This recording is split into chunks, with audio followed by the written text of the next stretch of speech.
Mum and Jumbo loved each other, but Mum probably felt sometimes that she was back where she had started, at least financially.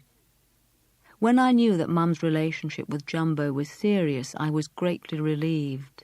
My sister was still in the forces, and had Mum not remarried, I don't think I would ever have left home. My mother's character never changed, of course, nor did her way with the housework. The washing still piled up in the bathtub, though it probably wasn't left quite as long as before. Mum also wouldn't have won any prizes as a chef, but I only have to think of the meal she cooked to experience a lovely, warm feeling of home. She could cook a lovely, heavenly roast joint, a superb Yorkshire pudding, and a marvellous gravy. Her roast potatoes were wonderful, cut in half, lengthwise, and cooked about as long as the meat, always ending up slightly burnt. She could make beautiful pastry and mince pies at Christmas, succulent apple tarts and apple crumble. She often told me she could make good pastry because she had cool hands. I can still see Jumbo, or Gampy as we were to call him a generation later, tucking into great slices of apple pie and treacle pudding and spotted dick. It's all those tastes and smells that make me think of Bradford as home. The north of England, rather than the Midlands and Coventry, where I was born. I know I can never go back to the north. There's no place there for me, but I do feel part of it. Not surprising, as my family on both sides are North Country. Years after Mum had left Ruskin Avenue, I went back to walk the streets and snickets, little paths, and back fields of Bradford. A couple of neighbours were in their gardens. They hadn't seen me for 20 years. There was no, "Oh, what a lovely surprise, Billy, how lovely to see you. Do come in and have a cup of tea." It was just, "Hello, Bill. Are you coming back then?" It was as if I'd never been away. When I walked across the cricket field where we played as children, a man turned round and simply asked, "Hello, Bill, have you come slumming?" I like that. The first evening I met my second husband, Robert, I told him I wanted to show him the moors in Yorkshire. Perhaps I wanted to tell him where I belonged. And when I'm dead, I would like my ashes to be scattered round the Cow and Calf Rock on Ilkley Moor. By now, I had all sorts of ideas about what I wanted to do with my life when I grew up. I thought I wanted to be a nurse or possibly a vet. I wanted to work with Albert Schweitzer in Lamborghini. I didn't have daydreams about becoming an actress. People like me don't become actresses. That was for people like Edith Evans and Sybil Thorndike and Peggy Ashcroft, who existed completely outside my own culture. I could easily have become a nun or a prostitute, or both.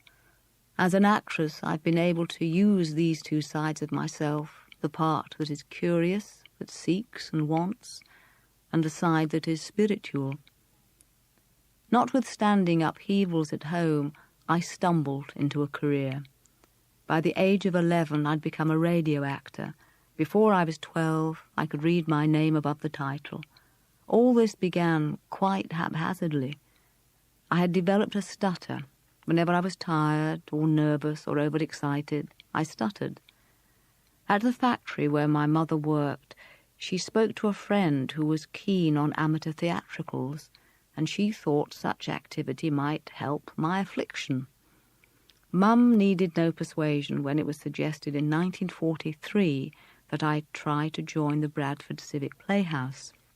The playhouse was run by the playwright and novelist J.B. Priestley and a formidably stout woman called Esme Church, who wore thick stockings and sensible shoes. Mum hoped these people might not only cure my stutter, but while they were at it, my Yorkshire accent. At that time, this was thought to be quite a hindrance should you ever want to work in the theatre. When I met Esme Church, she told me to go away and look at Puck in A Midsummer Night's Dream. I learnt the speech, "If we shadows have offended, think but this and all is mended." She listened to me reciting this, and then she said gruffly, "Have you read the play?" "No," I replied. "I thought not. Go home and read it." To this day I never read plays unless I have to perform in them. Reading a play I associate with work, and work I associate with fear. In consequence, the question of reading plays for enjoyment never arose. Yet when I was 15, I came across some Greek tragedies, and I liked reading those, possibly because it seemed to me not remotely likely that I could ever be asked to act in them. For that matter, I still hardly read at all. It's a family joke that whenever I'm asked to read something, I've got the wrong glasses on.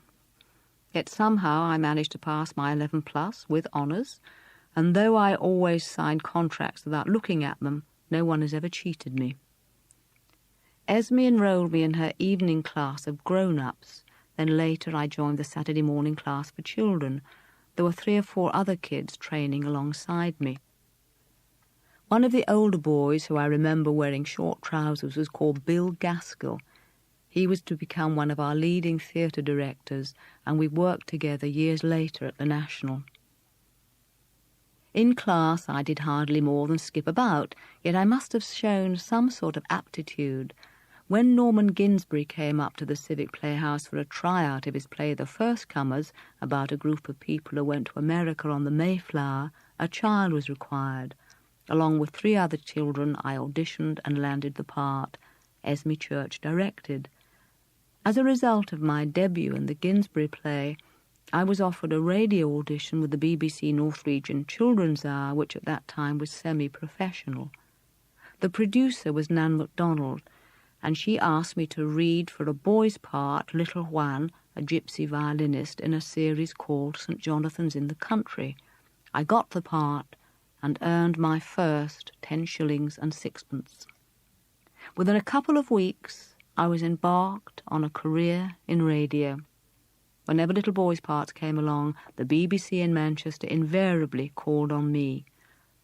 The war was still on, so we needed a pass to get into the BBC. I was 11 and shouldn't have had a pass at all. You weren't supposed to broadcast till you were 12.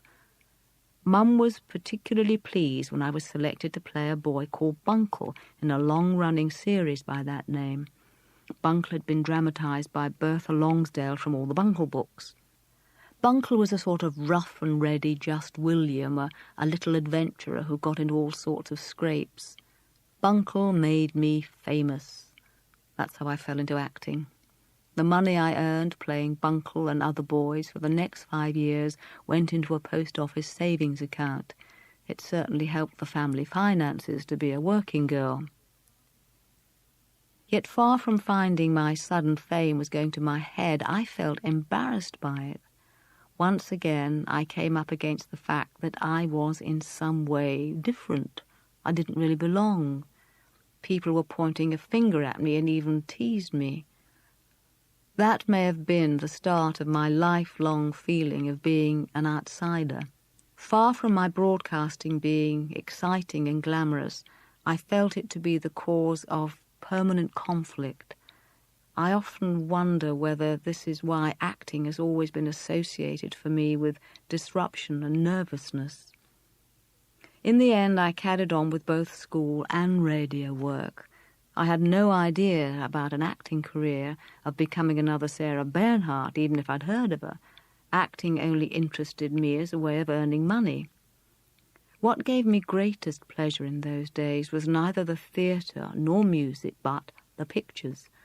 I would go either to the Bradford Flea Pit, the Coliseum, which was a bit too rough for me, or to the cinema across the road. But it was the third cinema, the Elite Duckworth Lane, that gave me my cultural education.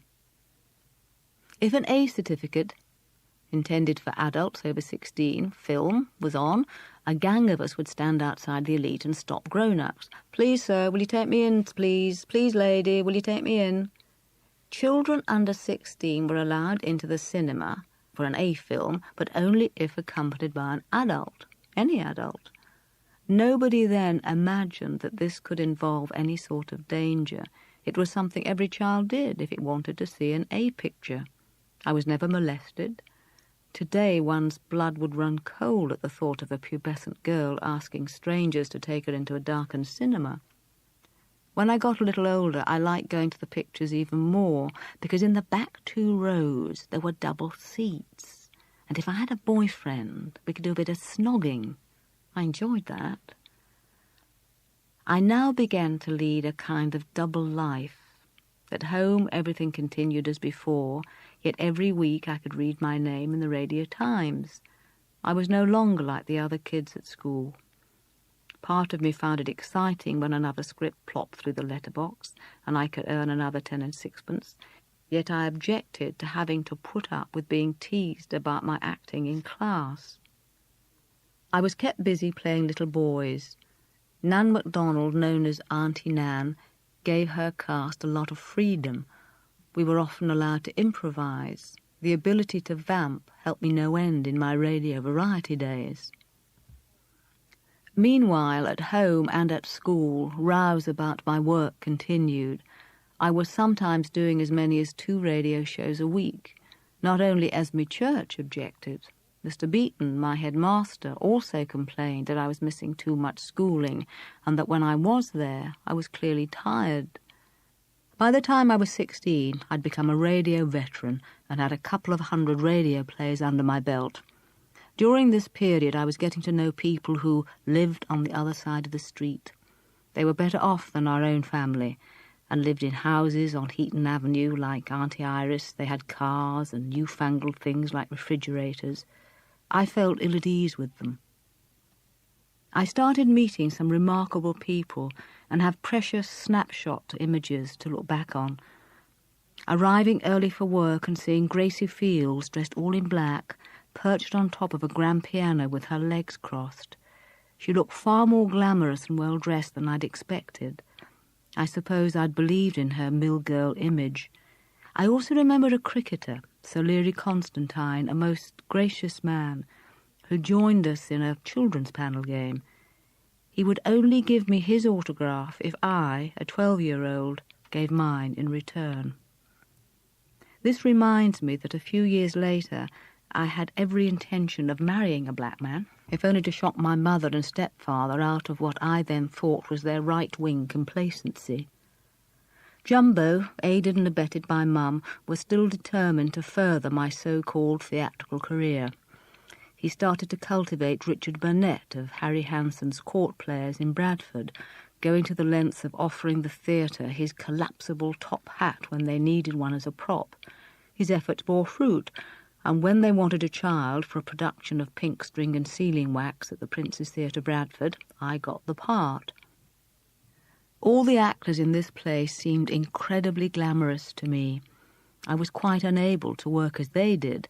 At this time, and for years afterwards, I never actually learned a script. By the time I'd worked out how to play it, I knew the lines. If I didn't know how to play it, I couldn't even begin to learn the lines.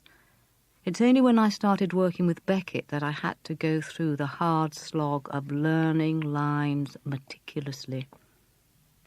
Because of my false start, I've never been able to regard myself as anything other than a hard-working amateur.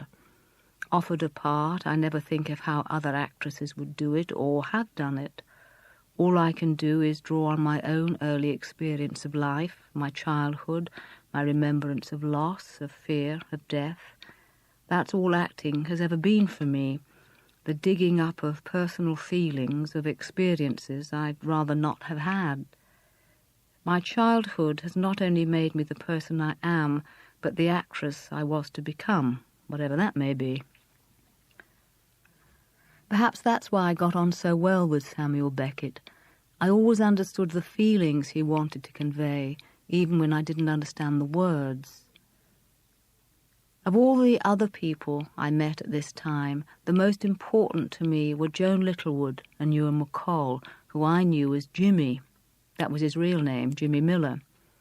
Joan drew me like a magnet. She was different from anyone I'd ever known before. Politics and art were indivisible to her. Being 11 at the time we met, I had never given thought to such matters. I took to her and Jimmy at once. To me, they were just a couple of actors like me working for the BBC North Region Children's Hour to earn a crust. One day, shortly after the war ended, Joan told me they had formed a group who got together at a place called Ormsby Hall, outside Middlesbrough, for holidays and weekends. Would I like to join them? They worked in the servants' quarters of a big mansion house. Nobody had heard of these strange, strolling players at that time. They called themselves Theatre Workshop. We slept in a communal dormitory and rehearsed in a barn. When they put records on the gramophone and moved about to music, I suddenly thought I knew what I wanted to be, a dancer. I listened to people banging on drums and banged drums with them. I got up and danced in the middle of the group, believing that I was expressing myself. I loved these exercises, whirling around to the music, pretending to be an animal or a human being in a given situation, then lying down and relaxing while someone came and kicked us around the floor like a rag doll. This was the life for me. I'd found my element. Being the only child in this crazy setup, I wasn't allowed to stay up late, so I would lie alone in the big dormitory listening to the sound of stamping feet, the surging, rhythmic music that came to me through the trees. Even now, whenever I hear Kodai's Hariyanas, it brings back that time of discovery, a feeling of, at long last, belonging. Joan Littlewood, sticking 2 fingers up at the establishment and ploughing her own furrow, had a lasting influence on me. Years later, I would find myself saying and doing things in order to shock, a la Joan Littlewood. We met infrequently over the years that followed. Joan went off to Africa. I was working hard as an actress. One night, at a club owned by the jazz singer Annie Ross, I saw Joan sitting at a table. I went across to her, squatting on my haunches, and we talked for quite a long time. Her parting shot was, "Go and dance barefoot in the sand, or go back to Yorkshire." Years later, after the death of her great love, Jerry Raffles, I saw her on TV accepting some sort of theatrical award. I was hoping she'd hand it back with a biting comment, but she accepted it and kissed the stage. I wanted to shout no, no to the screen. I didn't want Joan to be like the rest of us. What my first husband may have seen in me was an image I perhaps projected at that time, that of a half-grown, naive actress belting out the proletarian songs Ewan McCall had taught her. I didn't understand Theatre Workshop politics. I just knew that their way of life made sense to me. To Jumbo, they were the proverbial red rag to a bull. Both he and Mum strongly disapproved of everything Theatre Workshop stood for. She thought of them as a thoroughly undisciplined lot, a bunch of communists. At one point, Jumbo wanted to sue Joan and Jimmy for abducting a child. Before I was 15, I started to go to the Saturday night hop at the local church hall, hoping some good-looking boy would think I was glamorous. I was aware of sex, but dumb, quite unaware of the signals I must have given out. Today, some judge would probably say I was asking for trouble. I usually went out with the girl who lived opposite, Maureen Durkin. We worked out a jive routine, which I can still do. Going to Saturday night hops I found both exciting and dangerous. There were now various boys I liked, and on a Saturday night I'd hoped the best-looking one would take me home. There was a whole gang of us at this time. We'd go out cycling and hitchhiking and have detailed sexual discussions about how far we allowed boys to go. A fumble above the belt at the pictures was all right. Below the belt was absolutely out of bounds. Sitting in the back row at the pictures, I sometimes had to slap a boy's hand and say, "No, below the belt is not allowed." Any girl who claimed to breach those iron rules was deemed to be racy, yet one would love to listen to her boastful confessions. Mum and Jumbo were still determined to get me into the theatre the moment I left school. Just as well, perhaps, as without them I would never have progressed beyond the underwear counter at Busby's, the family-owned department store in Bradford. That's where I worked whenever there was no job going for me in the theatre. I worked in the lingerie and hosiery. I enjoyed selling dressing gowns and night dresses. Whenever I saw customers going in the wrong direction, I'd put them right. If I saw them putting on something that they looked an absolute dog in, I'd tell them, "No, that isn't right, madam." And I'd scour the rails to make sure they would find something suitable. Anxious to please, I'd rush off to other departments and ask, "Can I have this? Can I have that? When I was 16, I did a week for Harry Hanson's company in Leeds. It was a play called Easy Money. I now learned the most important lesson of my entire career. There was a character called Frank in the company. I don't even remember his second name. He was probably about 38, but at 16 he seemed to me to be older than God. One night during the performance, I carelessly missed an entrance. At the end of the show, this actor called the company together and asked them to stay on stage, and then, in front of everyone, he tore into me, and he was absolutely right to do so. On that rep stage in Leeds, he taught me what it was to be a professional. In late 1949, I became assistant stage manager with the Saxon Players at the Tivoli, New Brighton. Mum and Jumbo saw me off. I left with a trunk. I knew I would never go home again. Mum knew it too. From now on, I'd only be visiting. I'll never forget Mum's face. She desperately tried to keep her tears back. My stomach was turning. I kept thinking, this is it. I'm leaving home. For good. As an audition piece, I'd done St. Joan, but the job of ASM kept my feet firmly on the ground. I was still doing radio. Late every Saturday night, I would take the ferry across the Mersey, then bolt to Lime Street Station to get on the train to Manchester for a radio show. On Sunday night, I'd rush back to the Tivoli to start rehearsing next morning. I wouldn't have missed any of it for the world. My work in New Brighton gave me a total understanding of the nuts and bolts of the theatre. I learned to take the curtain up and down, cut jellies for the electrics, the coloured sheets for the lighting, cue the lights, find props, sew costumes, make cushions, do anything that needed to be done to get the show on its feet. History repeated itself with my son. The first job Matthew did when he left home at 18 was to work backstage with a theatre company in California. I was very keen. I wanted to do well. Even though I was the lowest of the low, I developed into a bit of a bossy boots. The usual disasters came my way, both as an ASM and small-part actress, banging into outraged actors in full view of an audience, or closing a door with the doorknob coming away in my hand. At the Tivoli, I also had my first experience of the casting couch. It was the manager. I hope he's not still alive to hear this.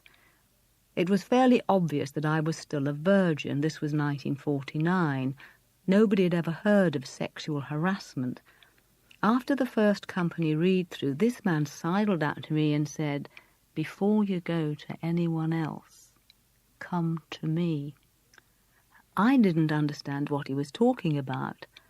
I thought he meant I ought to talk to him if I ever had any work problems and needed advice. I soon realized that wasn't what he had in mind at all. He was very important and ran around in a white sports car. One night he got me drunk on gin, then took me back to my digs in his car. He came in with me. It was a fiasco. My landlady came down because she must have heard me call out. I couldn't take the alcohol he'd plied me with, and I was sick all over the carpet.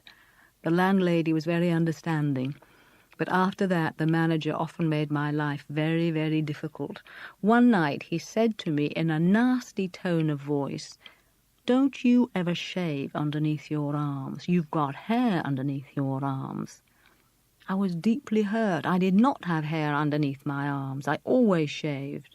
It was a shadow. I was not only the last person to leave the theatre, I was also the first to start in the morning. Sometimes I had to go weeks without a bath. One day I saw my back in a mirror. Because I hadn't had a bath for such a long time, it looked as though I was wearing a sleeveless sweater. My job in New Brighton was about as low as you can get in the theatre, but I didn't know that then. I didn't feel sorry for myself. I got on with it. I made £4 a week, good money, and later I was up to £4 10 shillings. I had to pay my digs out of that. At the end of the 40s, the J. Arthur Rank organisation often sent their stars to do weekly rep between films. People like Derek Bond and Barbara Murray turned up in places like New Brighton to play leading roles. Among the visiting actors was one I shall always remember, nor will I ever forget the first time I saw him. It was 11 o'clock at night. I was cleaning up the props, ready to take them back to the shop in the morning, when a crumpled face came leering round the corner. The man was muttering to himself. Good God, I asked myself, who's this? Some tramp had strayed into the theatre from the pier. It turned out to be an actor called Wilfrid Lawson. Needless to say, I had never heard of Wilfrid Lawson. He played the lead in a famous rep piece called Ambrose Applejohn's Adventure. I was riveted by him. He seemed to need to hold on to the mantelpiece in order to stay upright. He'd groan and mutter his way through every performance, whispering his lines, then suddenly, for no apparent reason, break into a great shout while clinging to the mantelpiece. I often wondered whether Wilfrid Lawson was in some sort of pain. Was he drunk? Was he suffering? Was this perhaps great acting? I didn't know.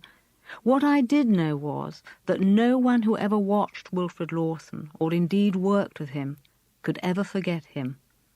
On the one hand, I was always ready to leap to his rescue in case he fell down.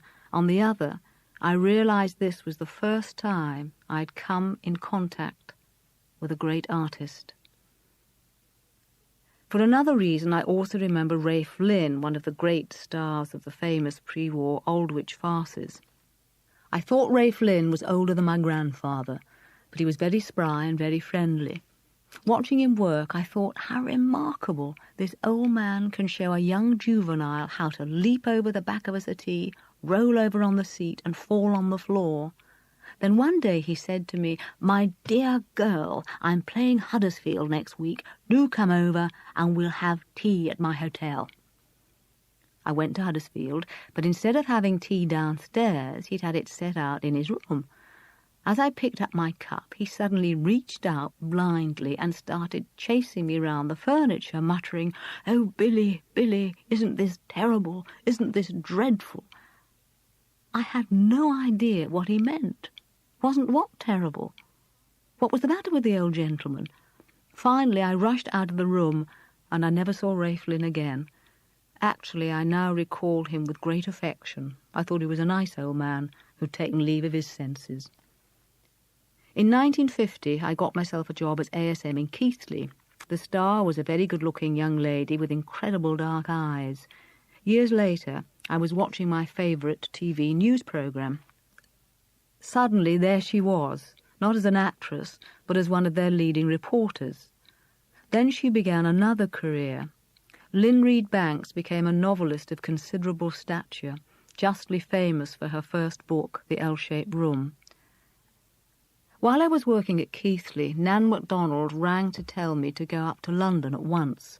The BBC were holding auditions for a TV production of The Secret Garden, and they were looking for 17-year-olds. I landed a part and started work at the BBC in London with Dorothea Brooking. My fee was 11 guineas a week for the 8-part series. My subsistence allowance was more than the actual fee. That's how I came to London from the north. I never went back. From now on, I was rarely out of work. I was cast in a documentary series written by Ted Willis called Pattern of Marriage, directed by Carol Doncaster, which was considered daring for its day. I had my own room in Chepstow Villas, a kind of large rooming house with a woman living on the ground floor working a sort of switchboard and taking in the milk. Guests had to be out by 11 o'clock. Life in Notting Hill Gate in 1950-51 was a bit like a pale imitation of the Left Bank. We'd drink cappuccinos and cheap cider and smoke and philosophise far into the night. I was mixing with ballet dancers, painters, students. If anyone had nowhere to sleep, they could always come and sleep on my floor. I loved it. My career was opening up. I was being asked out to dinner and parties by the kind of people whom I'd always thought of as being a cut above me. The first time I went to a cocktail party, I was confused. Why was everybody talking at everybody? Why didn't anyone talk to anybody? I came away not knowing one single person any better than when I'd walked in. A play I did at the Gateway had 2 actors in it called Peter. One of these Peters, whose second name was Vaughan, went as far as to ask me out to lunch, which meant a drink and a sandwich at the pub next door. At this time I'd never slept with a man. Such sexual experience had come my way. I'd been with a rugby player who briefly became my fiancé, and it was in the back of a car, as was the custom in those days. And now there was Peter Vaughan, a big fellow who ended up in my room that afternoon and, to my astonishment, got me into bed. I had not intended this to happen, nor indeed wanted it to happen. I was sexually naive. I think Peter found this exciting, but I wish he'd waited until I'd got to know him. My father hadn't been dead all that long. I was still in my teens, and although not aware of it at the time, still grieving for my father. Peter was nearly 30, an older man. I now felt that I was his. I belonged to him. That's how I drifted into the relationship called marriage. Peter sent me home to get Mum's permission. I was still under age. I hoped Mum would refuse, at least for a while. She didn't. Very quickly after this, we were married at the Kensington Registry Office. Peter wouldn't have any sort of reception. His parents refused to come. So there was just Mum and Uncle Ian from my side of the family, and Peter's friends, Bob and Tony Wilson, who later became helpful friends of mine. The whole thing seemed such a non-event to me that I didn't think to take a taxi. Mum and I got the tube from Gloucester Road to High Street, Ken. I wore a not very new green suit, clearly a bad omen, since you're not supposed to wear green at a wedding. Afterwards, Peter marched us round to the local pub. Peter at that time had contempt for the gin and tonic and little things on sticks brigade. After a drink he said, "Right, that's it," and took me off to Kensington Church Street for spaghetti and chips. I felt badly about leaving Mum and Uncle Ian on their own without even a bowl of soup. That was it, my wedding day. I was a married woman, but I was never a proper wife to Peter. My new husband could demonstrate concern, but it was not really in his nature to be gentle or tender. Yet for much of the time we got on reasonably well. We would have been much better off as brother and sister or as good mates. It was probably right for me to be taken in hand by an older man at this time. I was a complete scatterbrain. I blew where the wind took me. I behaved irresponsibly and got into all sorts of messes. I was always giving money away.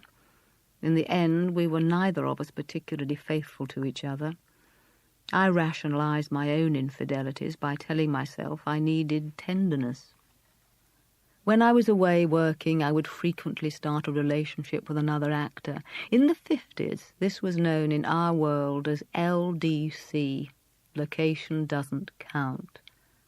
I found it comforting to sob on someone's shoulder, to do the reverse of a man's "my wife doesn't understand me" routine. I wanted to be cuddled. As I got more and more work, Peter's difficulty in dealing with this was starting to show. He became increasingly aggressive, and his anger made me nervous. I knew he had a problem with me, but I didn't know how to handle it, or what it was that brought on his sudden rages. At these times I felt like a schoolgirl being railed at by an angry master. Not understanding his anger, I couldn't put it right. I just stood there, waiting for it to stop. Often my silence enraged him more, and he would verbally lash out. By this time I was queen of the kitchen sink on television. Peter had begun to recognise me in the street. One evening in Birmingham, after Peter's show and a few drinks, we were standing in a bus queue. Peter started shouting at me. I found this aggression in public too much, and I just walked off. When I got back to the digs, Peter went mad. How dare I walk out on him in a bus queue? He threw money at me and told me to go and get the next train to London.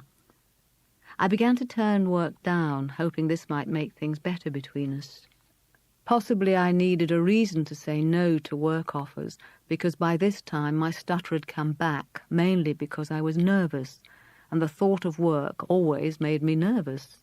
Stage fright has stayed around me like an invisible bogeyman. We were now living on the top floor of a house next door to a pub opposite Warren Street tube station. One spring day in 1953, the telephone rang. It was for me, a man from Picture Post. He'd seen my photograph in the Daily Express and wanted to come round with a photographer to do an interview with me. By now I had become very nervous about press coverage, afraid it would upset Peter. The man on the phone was just about to give me his name and make an appointment for the photographer when I heard Peter coming up the stairs. I thought, if I tell him it's Picture Post and that they want to photograph and interview me, he'll go berserk.